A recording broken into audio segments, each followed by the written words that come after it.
And all the gin joints in all the towns in all the world, she walks into mine. Light in the wallet, rent due. This place was getting to me. No business for a while. I was at my lowest point.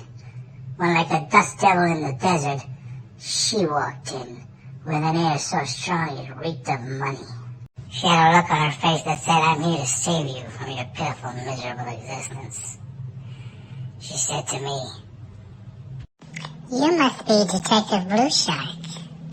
"Yes, that would be me, ma'am," she said.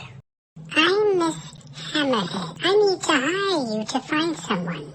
She looked around. And by the looks of it, you could use the business." "Well, ma'am, despite your judgmental view on my working accommodations, I must ask, who is this person you would like me to find?" "It is my husband, Mr. Hammerhead." "Oh, and how long has he been missing?" "I can tell by the look on your face that you are thinking he is off with another fish. But I believe there's more to it than that." "Ma'am, that may be true. But to take this case, I'm going to need you to tell me everything about Mr. Hammerhead and you." "I will tell you just what you need to know, Detective BlueShark. No more, no less. And I will pay you handsomely. And your rent will be covered for the year." This dame knew too much. She knew I was behind on my rent. She knew I couldn't press her anymore. "Well, ma'am, do you have a picture of your husband?" She handed me a picture. He's quite a fishy-looking character, if I may say so. "How he looks, Detective BlueShark, is none of your concern. You're merely to find him." I accepted her conditions, and I advised her I would get back to her once I have more information within 24 hours. She turned and walked away. Of all the low-lighted PI joints in all the towns in all the world, why did she choose mine? And so I set out to find out what happened to Mr. Hammerhead. I hit the streets. I hit the alleyways. I hit every possible location. I talked to the men he knew. I talked to the women he knew. I talked to every single person he ever came in contact with. And yet no one knew where Mr. Hammerhead went. The last lady I talked to told me of a place that he visited often. And that is where I went. And so here I was, in the Pink Mermaid Bar.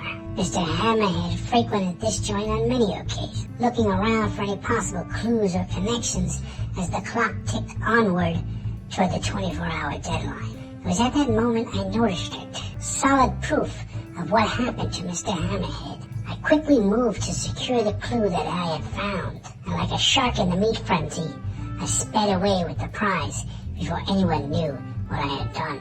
Once back at the office, I contacted Mrs. Hammerhead. Told her I had the information she needed. I advised her she should meet me so that I may give it to her. She told me to meet her in an odd place. Not in my office, not at her house, but in a back alley, so that no one would notice what we were doing. When we met, I explained to her what I had found, and I said to her, "There's no need to find Mr. Hammerhead. Is there, Miss Hammerhead?" She looked at me shocked. "What are you trying to say, Detective BlueShark?" And as I started to speak and tell her what actually happened, it was at that moment she reached in her purse, pulled out a derringer, and shot at my heart. I knew this dame was trouble for me. Why didn't I listen to my inner brain surges at the time? Fortunately, she didn't have a real derringer. In her haste to meet and do to me as she had done to Mr. Hammerhead, she had grabbed the fake derringer cigarette lighter by mistake. I wrestled her into cuffs, called the coppers, and had her taken away. With a final turn over her head and a look in my direction, she said, "You silly man, you could have been rich, and instead you threw it away to be a fun-employed private dick." I was lucky today.